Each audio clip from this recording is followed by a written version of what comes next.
20년 7월 28일 화요일입니다. 오늘 아침 우리에게 주신 하나님의 말씀은 신명기 14장 3절에서부터 21절까지 말씀입니다.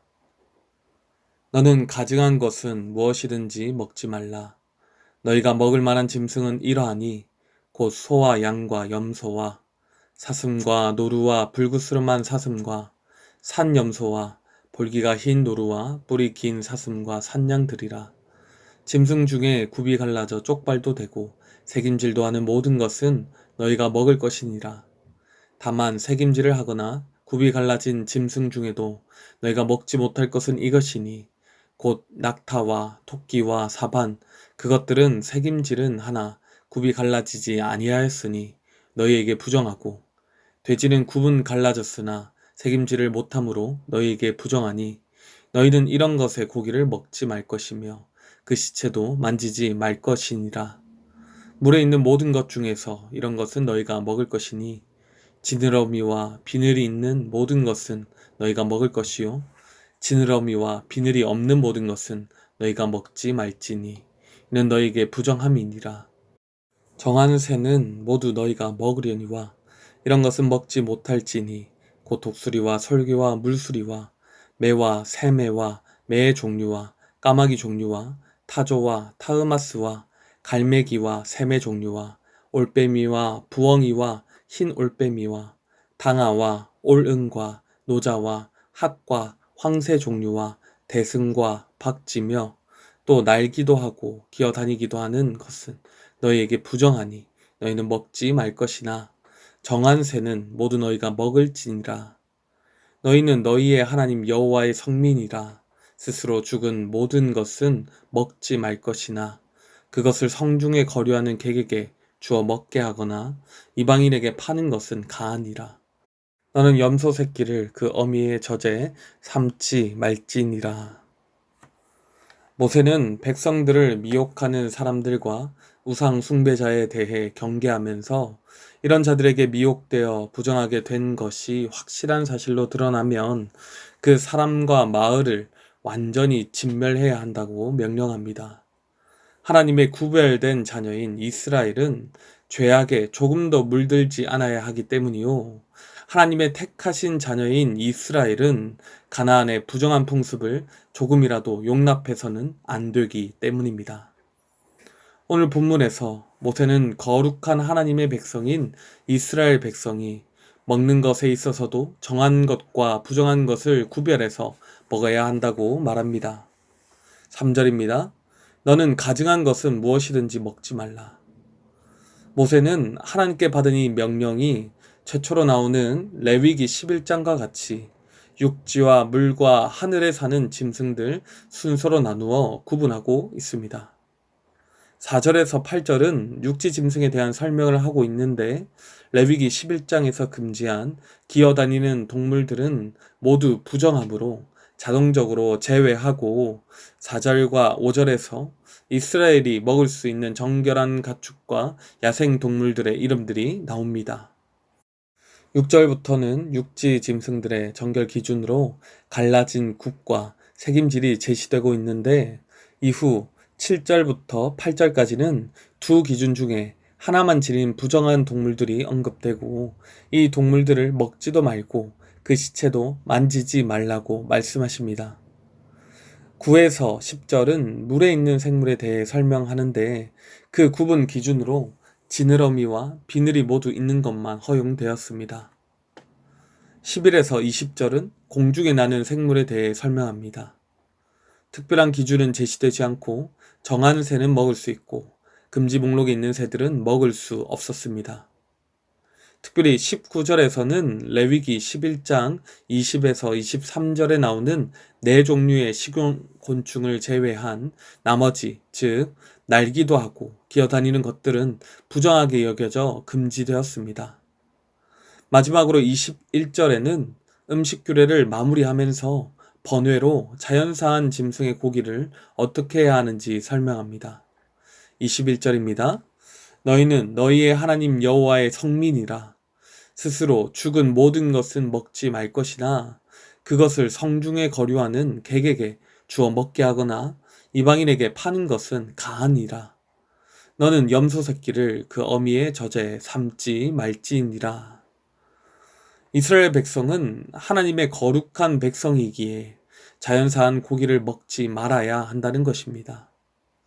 정결 규례대로 도축하지 않은 이 짐승의 고기에는 쏟아내지 않은 다량의 피가 남게 되는데, 생명의 근원인 피를 마시지 말라고 하신 하나님의 말씀을 어겨서는 안 되기 때문에 이 자연사한 고기를 이스라엘 백성들은 먹어서는 안 된다는 것입니다.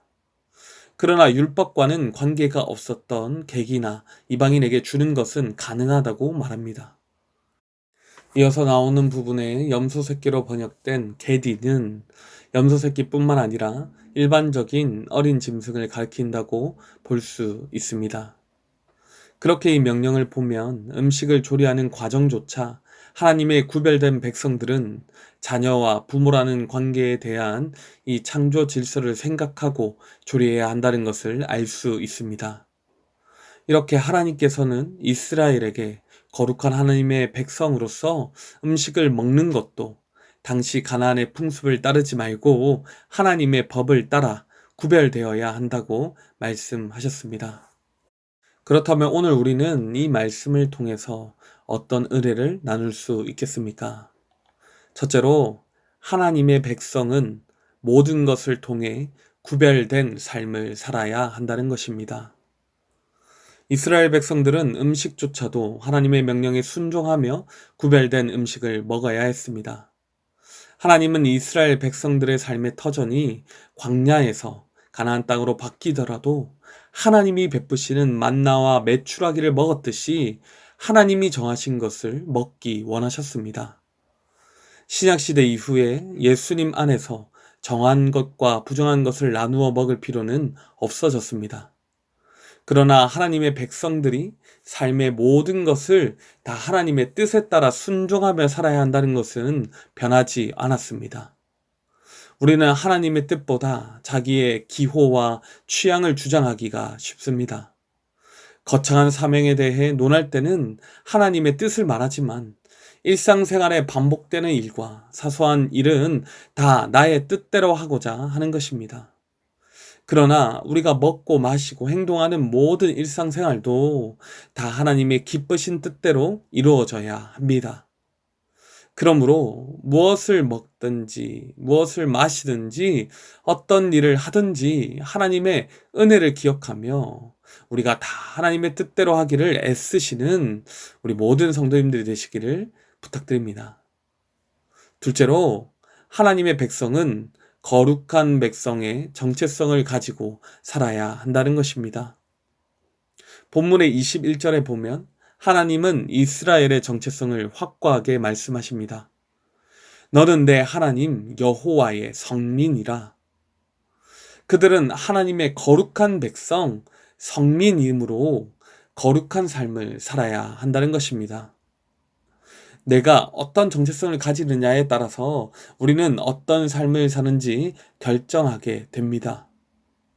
이스라엘은 거룩한 백성으로서 정체성을 가지고 거룩한 백성에 걸맞는 거룩한 삶을 살아야 했습니다. 예수 그리스도의 피값으로 구원받은 우리도 하나님의 거룩한 백성, 성민인 줄로 믿습니다. 우리는 우리가 하나님의 성민이라는 정체성을 가지고 살아야 합니다. 하나님의 거룩한 백성이라는 정체성을 가진다면 우리의 생활의 많은 부분들이 달라질 것입니다. 본문에서와 같이 먹는 양과 질에 있어서 절제하게 되고 덕을 위하여 다른 사람이 위화감을 느끼지 않도록 신경 쓰고 환경과 창조 질서를 생각하며 식재료를 생산하고 소비하게 될 것입니다. 먹는 것뿐이겠습니까?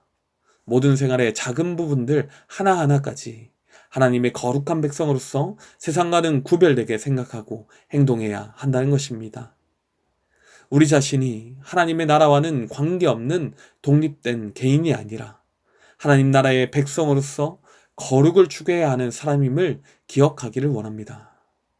이렇게 사랑하는 우리 모든 성도님들의 거룩한 삶을 통하여 하나님께 영광이 되어지고 세상의 소망이 되기를 간절히 소망합니다.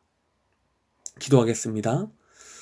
거룩하시고 존귀하신 아버지 하나님, 우리가 아버지와 같이 거룩할 수 있도록 항상 은혜와 사랑을 베풀어 주셔서 감사합니다. 늘 말씀 안에서 하나님의 뜻을 찾게 하시고 우리의 작은 일상의 행동 하나하나조차도 거룩이 드러나는 삶을 사는 하나님의 거룩한 백성의 정체성대로 살아가게 하여 주시옵소서. 우리는 주변의 영향을 받기가 너무나 쉬운 사람들입니다. 온갖 미디어와 하나님을 모르는 이웃들의 말과 행동을 자기도 모르게 따라하게 됩니다.